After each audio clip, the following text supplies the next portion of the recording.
Hi everyone, in front of me I've got a Moto G17 Power, and let me share with you how to clear the browser on this device.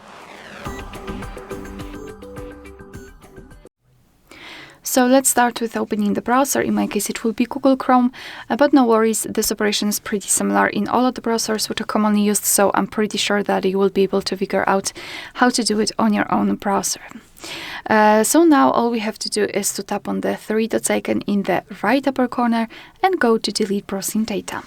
Here we've got some basic options like visited websites, opened tabs, cookies, cache, and other site data. Here we can change the time range from last 15 minutes to, for example, last 4 weeks or even all time.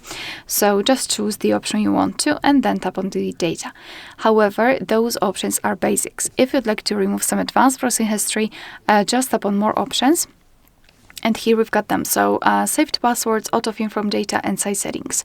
So if you want to remove something, make sure that it is marked. As you can see, I will remove everything. Again, we have to change the time range here. So just choose it and tap on delete data.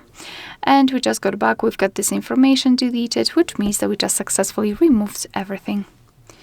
Alright, so that will be all. Thank you so much for watching. Please hit the subscribe button and leave the thumbs up.